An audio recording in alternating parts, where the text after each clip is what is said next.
There was 6 or 7 little towns around Altamont, and one of them was Mount Emmons, and one of them was Altamont.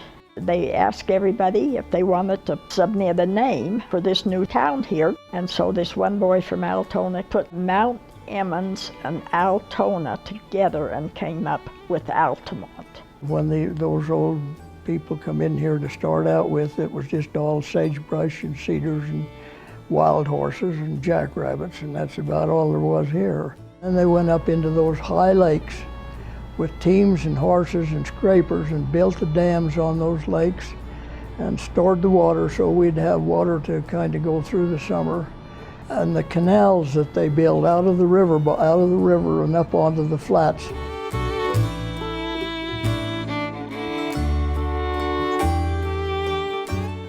My dad was the first superintendent when we began to get to power. And he had to go from house to house and try and collect $5. And that was hard in those days. The people here dug all these holes to plant these power poles by hand. They was all dug by hand and set by hand. Oh, how happy we were the night they turned the power on, to stand out on that porch and look out over this country and see that power, all those lights on. It was wonderful. My dad was always on the school board, and he didn't want to show favoritism with his children. So we always walked to school, but the bus went around to a lot of places and picked the kids up. But my dad would never let it come down to our road. My first and second grade, we went to Mount Emmons, and then they brought in a building that we went to school in, then up here to Altamont. My mother was the first lady to cook when they started the school lunch program. Usually we would have a little bowl of soup or a little potatoes and gravy or just some little thing like that. And that cost 3 cents. In '36, they built the high school. Anybody from the 7th grade on went to school in Altamont. We have a fantastic school up here now, the new building, and we're just very blessed to have that. The people when we first moved here were very, very hard-working people. They were used to hard work. They expected hard work. Everybody pretty much lived the same, and there was nobody that was any much richer than anybody else. We all just poor. Anybody got in trouble, why, they come running to help. I think it was good for kids to go through that time, because every one of those kids that I know of went ahead and was successful in their lives. Of course, we didn't have television, so we kind of made our own fun. We always found things to do. My mother said, if you can't find anything to do, go out and dig a post hole, but don't say it. Some of the neighborhood kids get together in the evenings, and if we had an extra potato, we would build a fire and bake a potato, and if we didn't, we'd just have a fire. There was 2 or 3 people that had a little movie projector, and they would get those films every week, and they would go around to each town and show them on a screen in the church house. And you could go see see a pretty good show for a dime. Oh, it was so exciting, and we'd get so excited and so suspenseful. And then, oh, it was a disappointment. We had to wait a whole week for the next chapter to see how this one got saved or heard or what. Every little town had a baseball team. And there were some pretty good baseball players. We were quite competitive in sports with the other towns around here. And of all of the towns we wanted to beat was Duchesne.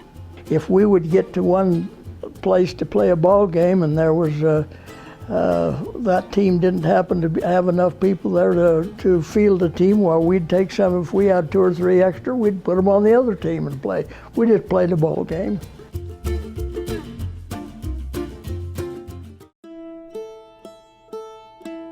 In those days, the church didn't build all the church houses.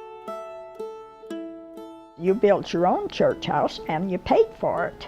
Each family was assessed so much, and we were able to work off some of that assessment by doing work. So we'd go up and do what we could on the church, and it was a great experience, really was. The women did a lot of painting, and some of them would put the frames and things around the windows, but it was more or less a community service. We did it. Once in a while, maybe you'll when they'll be talking to someone, I helped do this, or help do that. I think that you do have more respect for something that you helped to build. It wasn't until about 1973 that the oil boom started.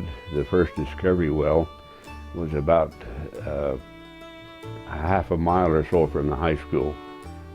Progress from there till about everybody in the country, because of the land they had, got an oil well.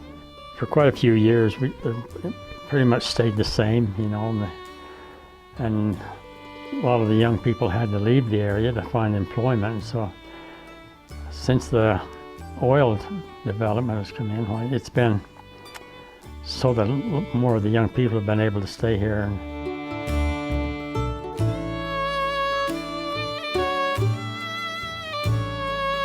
When we first came out here, they had one little old Army surplus International fire truck that was in a kind of a sad state of disrepair. But we decided that we needed a fire department, and so they found an old Crown pumper. Los Angeles City had had it, and they'd sold it, and we bought it, and that was our first fire truck. I remember when I was a kid, we had a few fires, and there's nothing you could really do about it. Now it's good to have all these volunteers that serve there. It's made a great difference in our community. Rudy Munson was our fire chief for many years, did a tremendous job.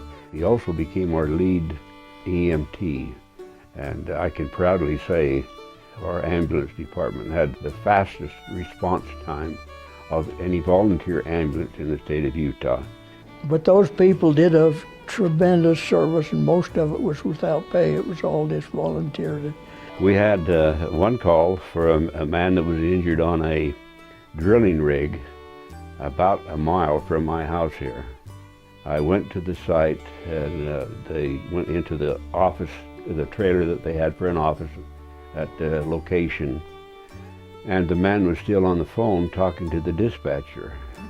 And I said, "Where's the man that's got injured?" And he said, "Who are you?" And I said, "I'm with the Altamont ambulance." They did a lot of good, and it was good for them too. Anytime you do public service, why, you get about as much out of it as anybody else does, really. One thing that's of great pride to me and to the people in this upper country, and that is the military service of the people here.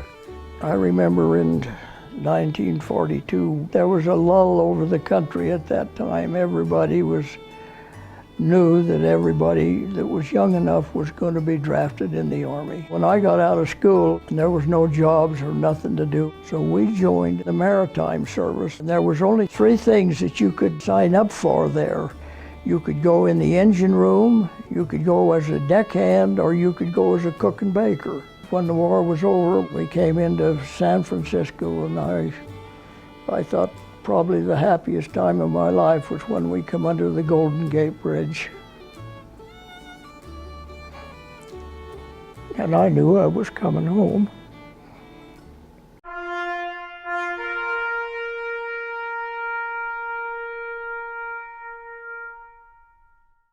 That memorial is up there, and it contains the names of individuals who lived here in the upper country at one time or another. I'm not so sure that we've made it big enough as fast as it's filling up, but they may have to put up another wall somewhere along the line. There was a lot of people that donated time, donated materials. The people in this area have really, really served, and served well, and with distinction and with honor.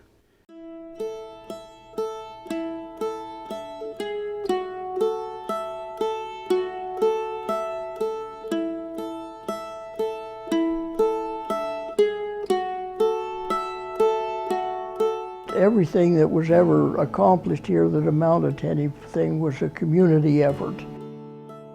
We've just been a real close community that loved each other and shared each other's problems and joys as well. It's always been a good area to raise our family here, you know, with some good values, and they learn to help one another and to get along. Even today, if anybody in this whole upper country got into trouble, I'll bet you'd have to send some of the people home because there'd be that many respond.